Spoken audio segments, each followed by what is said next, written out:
जय हिंद दोस्तों, अर्धद्वंद में आपका स्वागत है। आज हम नैमिषारण्य आए हुए हैं। यह नैमिषारण्य में एक प्राचीन स्थली है जिसे चक्र तीर्थ के नाम से जाना जाता है। इसका काफी प्राचीन और पौराणिक इतिहास है। यह भी माना जाता है कि सनातन संस्कृति की उत्पत्ति यहाँ से हुई। हालांकि यहाँ का क्या इतिहास है, इसके बारे में हम यहाँ के किसी विद्वान से जानने का प्रयास करेंगे। बने रहिए दोस्तों।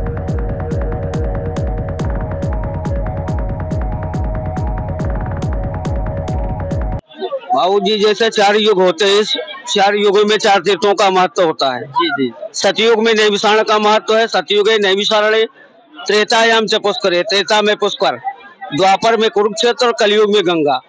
4 युग में 4 तीर्थों का महत्व होता है। तो ये आदि का तीर्थ है सर्वप्रथम नैमिषारण्य। श्रीमद् भागवत पुराण गीता कोई भी आप उठाइएगा, उसमें सबसे पहला श्लोक निकलता है। एक छोटी सी कृष्ण भगवान की कथा सुनते हैं, उसमें पहला श्लोक निकलता है, एकदा नैमिषारण्ये ऋषयः शौनकादयः प्रपच्यं मुनयः सर्वे सूतम पौराणिकम कनु। और श्री रामायण अगर तो देखते हैं तुलसीदास का, तो उसमें गोस्वामी जी ने 2 ही लाइनों में नैमिषारण्य का वर्णन किया, लिख दिया है, तीर्थ वर नैमिष विख्याता अति पुनीत साधक सिद्ध जाता। पुनीत तो सब हैं, ये अति पुनीत है।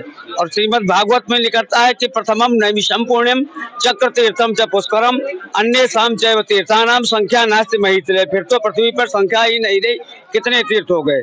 तो ये तीर्थ नैमिषारण्य है। सरकार 88,000 ऋषि, 33 करोड़ देवता, 3.5 करोड़ तीर्थ इस नैमिषारण्य की 84 कोट मंडल में विद्यमान है। और इसका परिक्रमा भी होता है। अभी होली के दिन इसकी समाप्ति हुई है। और यहाँ पे माता भगवती ललिता, जिनका आप लोग दर्शन करते हैं, वो प्रमुख चीज है यहाँ की। वो माता सती जी का हृदय अंग है, जो ललिता नाम से विख्यात है। यहाँ इसी नैमिषारण्य में महर्षि दधीच जी ने अपना अस्थि दान दिया, जिनकी हड्डियों का वज्रबाण बनाया गया और वृत्तासुर नामक दैत्य का वध किया गया। इसी नैमिषारण्य में राजा मनु, रानी शत्रुपा ने 23,000 वर्ष तक तप करके भगवान श्री राम को पुत्र रूप में वरदान में प्राप्त किया, जो अयोध्या में रामावतार हुआ। ये वो तपोभूमि है सरकार। चक्र तीर्थ क्यों कहा जाता है? चक्र तीर्थ इसलिए बोला जाता है कि यह 88,000 ऋषियों ने तप करके भगवान ब्रह्मा के पास पहुंचे और पूछा उनसे कि प्रभु, आगे कलयुग आ रहा है, कलयुग में अनाचार, पापाचार, दुराचार बढ़ेंगे, तो हम लोग जब तक भजन पूजन कहाँ करेंगे, इसका कोई उपाय बताइएगा। तो भगवान ब्रह्मा ने अपने मन से इस चक्र को उत्पन्न किया। ये ब्रह्म मनोमय चक्र है, जिसके पीछे पीछे ऋषि लोग आकर के इस नैमिषारण्य भूमि में इसका प्रादुर्भाव हुआ। हाँ, ये नैमिषारण्य तीर्थ है, इसका चक्र तीर्थ का महत्व है। ये बाकी जो व्यास जी हैं, व्यास जी ने, राजा महर्षि वेद व्यास जी ने यहाँ पे नैमिषारण्य धाम में 4 वेद, 6, 7, 18 पुराणों का विभाजन किया। महाभारत की कथा इसी नैमिषारण्य में लिखी, सत्यनारायण भगवान की कथा इसी नैमिषारण्य में लिखी, जिसका 1000 वर्ष तक प्रादुर्भाव हो चलता रहा। ये तपोभूमि नैमिषारण्य बोली जाती है। जैसा कि यह काफी इसका पौराणिक इतिहास है, यह बहुत ही प्राचीन तपोभूमि है, इसलिए हम यहाँ के बारे में आपको दिखाने का प्रयास कर रहे हैं। और भी कुछ यहाँ के बारे में बता सके हमारे दर्शकों को, तो बताने का प्रयास करेंगे। राजा मनु ने यहाँ 23,000 तप किया। महर्षि वेद व्यास जी ने यहाँ पे 4 वेद, 6, 7, 18 पुराणों का विभाजन किया। महाभारत और सत्यनारायण भगवान की कथा यही। इसका नैमिषारण्य नाम क्यों पड़ा? ये आरण्य नाम का जंगल था। और ये जो चक्र आप देखते हैं, इसकी जब नेमी शीर्ण हुई है, चक्र नहीं इसमें गिरा है, चक्र की धुरी या एक्सल जिसको आप लोग सुनते हैं, वो नेमी जब शीर्ण हुई, तो इसलिए ये नैमिषारण्य हुआ। हाँ, इसीलिए इसका नाम नैमिषारण्य हुआ। ये आरण्य नाम का जंगल था और नेमी के शीर्ण होने से ये नैमिषारण्य हुआ।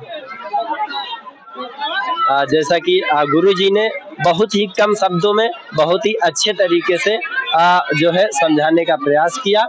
हालांकि और भी चीजें हम दिखाने का प्रयास करेंगे, आप बने रहिए दोस्तों। जैसा कि आप देख रहे हैं, यहाँ श्रद्धालु स्नान कर रहे हैं। यह जो चक्र तीर्थ का स्थान है, तो जैसा कि आप देख सकते हैं, चक्र तीर्थ में यह जो गोल आकृति का जो है स्थान बना हुआ है, यहाँ पर श्रद्धालु स्नान कर रहे हैं और स्नान करते हुए इसकी परिक्रमा कर रहे हैं, जैसा कि आप देख सकते हैं।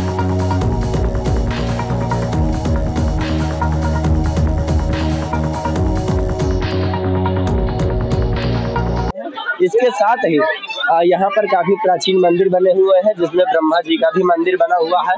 हम वहाँ ले जाकर आपको दर्शन कराते, परंतु काफी संख्या में श्रद्धालु हैं, इस वजह से हम अभी वहाँ नहीं जा सकते।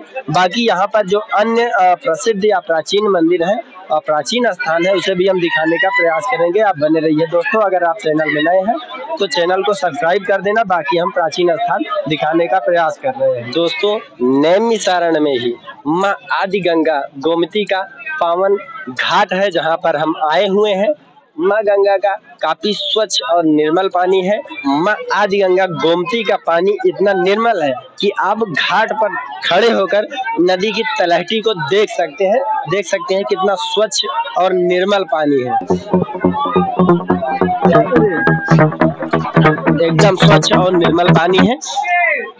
जो है ये माँ आदि गंगा कही जाती है। माँ आदि गंगा के तट पर यह नवनिर्मित घाट है, जिसका सुंदरीकरण निर्माण कार्य बहुत ही तेजी से जारी है। आप देख सकते हैं निर्माण कार्य काफी तेजी से जो है किया जा रहा है। इसको भव्य तरीके से सुंदर बनाने का प्रयास किया जा रहा है, ताकि यहाँ पर पर्यटक श्रद्धालु काफी संख्या में आ सके। बाकी आप देख रहे हैं अर्धवंत। अगर आप चैनल में नए हैं तो चैनल को सब्सक्राइब करना मत भूलिए। जय हिंद दोस्तों।